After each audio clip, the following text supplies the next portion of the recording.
दोस्तों, आज मैं आपको बहुत प्यारी सी एक इमोशनल लव स्टोरी सुनाने जा रहा हूँ। यह स्टोरी दो अलग अलग गांव में रहने वाले प्रेमियों की है, जो कि एक दूसरे से बहुत प्यार करते हैं, पर उनके इस प्रेम के बारे में इनके घर वालों को जरा भी खबर नहीं होती है। तो क्या इनके प्यार की खबर इनके घर वालों को पता चलती है? उनके घर वाले राजी होते हैं या नहीं, या फिर हमेशा के लिए बिछड़ जाते हैं, ये तो हमें स्टोरी पढ़कर ही पता चलेगा। तो बिना समय जाया करते हुए आप हमारी इस इमोशनल लव स्टोरी को सुनिए। उम्मीद करूँगा यह स्टोरी आपको पसंद आएगी।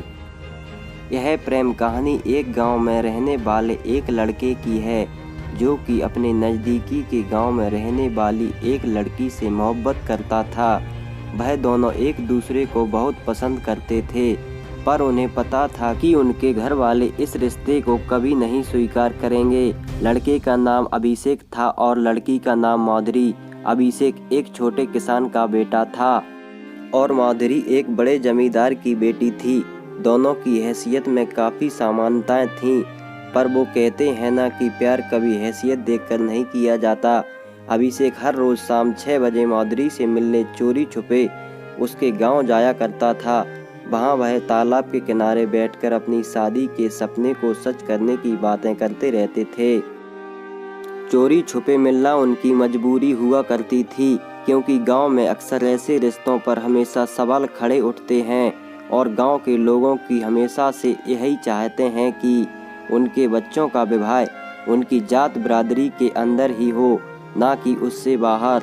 और अभिषेक और माधुरी की बिरादरी भी अलग अलग थी, इसलिए इन्हें इस बात का भी डर सताता रहता था। यही रोज रोज अभिषेक का घर से एक ही समय पर निकलना और पास के गांव में जाना उसके पिताजी को थोड़ा अजीब सा लग रहा था कि यह रोज इसी समय पर रोज क्या करने जाता है। तो एक दिन अपने शक को दूर करने के लिए उसके पिता ने उसका पीछा करने की सोची और उसके पिता ने उसके अगले दिन ही अभिषेक का पीछा किया। जब अभिषेक दूसरे गांव पहुंचा तो उसके पिता ने देखा कि वह तो तुलंग गांव के जमींदार की बेटी माधुरी से मिल रहा है और उसके साथ गले लग रहा है। यह सब देख उसके पिताजी को काफ़ी शर्मिंदगी महसूस हुई और वह वहां से चले गए। जैसे ही थोड़े समय बाद जब अभिषेक घर पहुंचा तो उसके पिता ने उससे पूछा कि आज तुम तुलंग गाँव में क्या कर रहे थे? तो अभिषेक ने बोला, कुछ नहीं पिताजी, बस मैं अपने दोस्तों से मिलने गया था। उसके मुंह से झूठ सुनते ही उसके पिता गुस्से में आकर उसको एक तमाचा लगाया और कहा कि दोस्त से मिलने गए थे या अय्याशी करने गए थे? मैंने तुम्हें आज तुलंग गांव के जमींदार की बेटी के साथ देखा था। क्या कर रहे थे तुम उसके साथ? तुम्हें जरा भी शर्म नहीं आई कि अपने माँ बाप का नाम तुम इस कदर डुबा रहे हो? वो तो शुक्र मनाओ कि मैंने आज तुम्हें देख लिया। अगर गांव का और व्यक्ति देख लेता तो बदनामी होती अलग, और उस लड़की के भाई तुम्हारे हाथ पैर तोड़ देते वो अलग।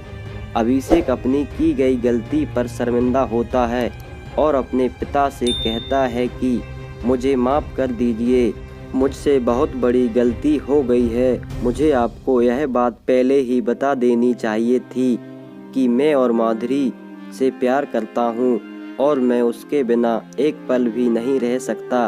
यह सुनते ही उसके पिता उससे कहते हैं कि बेटा देखो, ये बात तुम्हें भी पता है कि वो हमसे हैसियत में कितने बड़े हैं और वो तुम्हारे इस रिश्ते को कभी नहीं स्वीकार करेंगे, इसलिए बेहतर यही होगा कि तुम उसे भूल जाओ।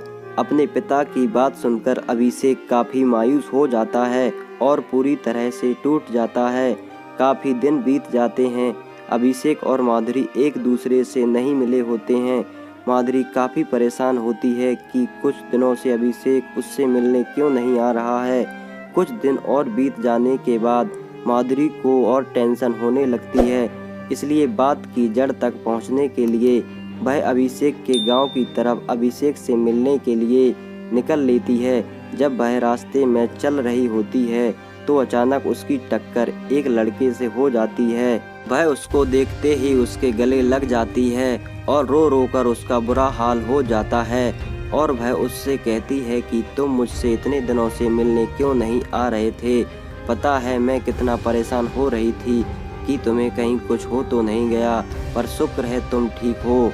इतने में अभिषेक माधुरी को चुप कराता है और उसको अपनी सारी बात बता देता है कि उसके पिता ने उसको तुमसे मिलते देख लिया था और हमें एक दूसरे को भूल जाने को कहा है। इतने में माधुरी अभिषेक से कहती है कि तुम्हारा प्यार क्या इतना ही सच्चा है कि एक मुसीबत आने पे तुम हमारे प्यार को भूल जाओगे। अक्सर मुसीबत आई हैं तो हम दोनों डट कर सामना करेंगे। मैं आज ही अपने पापा से तुम्हारी बात करूंगी कि हम एक दूसरे को कितना चाहते हैं। इतने में अभिषेक माधुरी से कहता है कि नहीं, तुम ऐसा कुछ नहीं करोगी। मैं नहीं चाहता कि तुम अपने परिवार के सामने शर्मिंदा हो और उनका दिल दुखे, इसलिए बेहतर यही होगा कि अब हम एक दूसरे को भूल जाएं।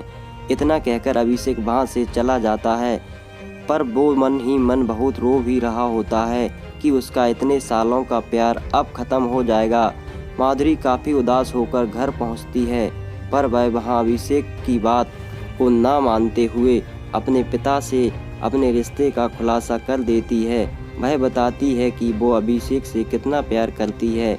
यह सुनकर माधुरी के पिता उस पर काफ़ी गुस्सा होते हैं, इस बात पर नहीं कि उसने प्यार किससे किया, बल्कि इस बात पर कि उसने एक किसान के बेटे से प्यार किया।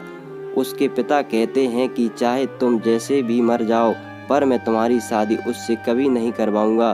तुम्हें हमारी हैसियत देखकर प्यार करना चाहिए था। अगर तुम्हारी शादी उस लड़के से होगी तो हमारी पूरे गांव में बेइज्जती हो जाएगी और यह मैं जीते जी कभी नहीं होने दूंगा।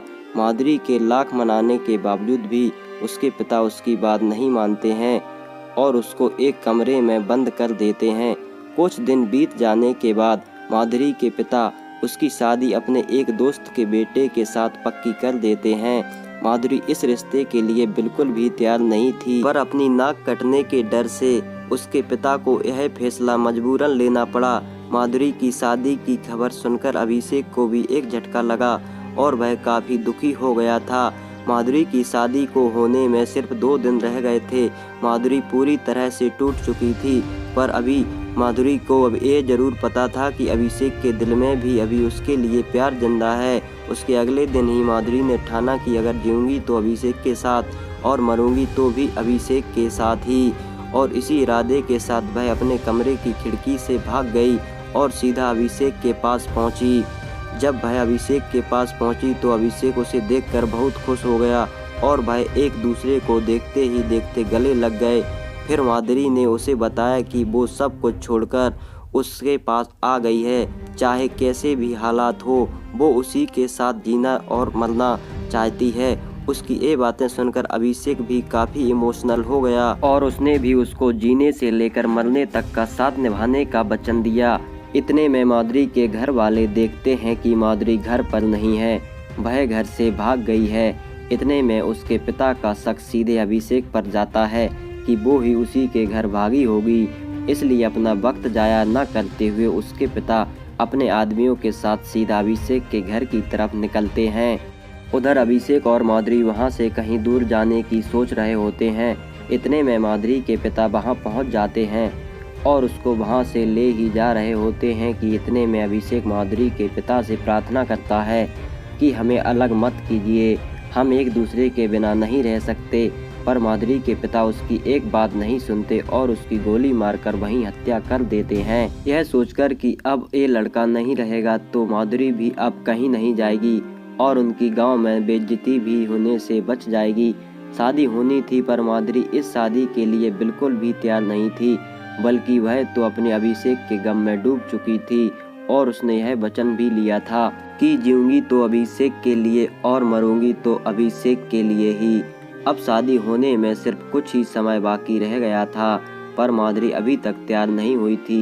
यही गम में सोचते सोचते अचानक उसकी नज़र चूहे मारने वाली दवाई पर पड़ती है और बिना सोचे समझे वह दवाई खा लेती है। यह सोचकर कि अब जीते जी तो वह उसकी ना हो सकी, पर मरकर तो उसकी हो सकती है। उसके कुछ पल बाद ही माधुरी की मौत हो जाती है। दोस्तों, आशा है आपको यह स्टोरी बहुत अच्छी लगी होगी। अगर अच्छी लगी हो तो हमें सब्सक्राइब करें, लाइक करें, शेयर करें। धन्यवाद।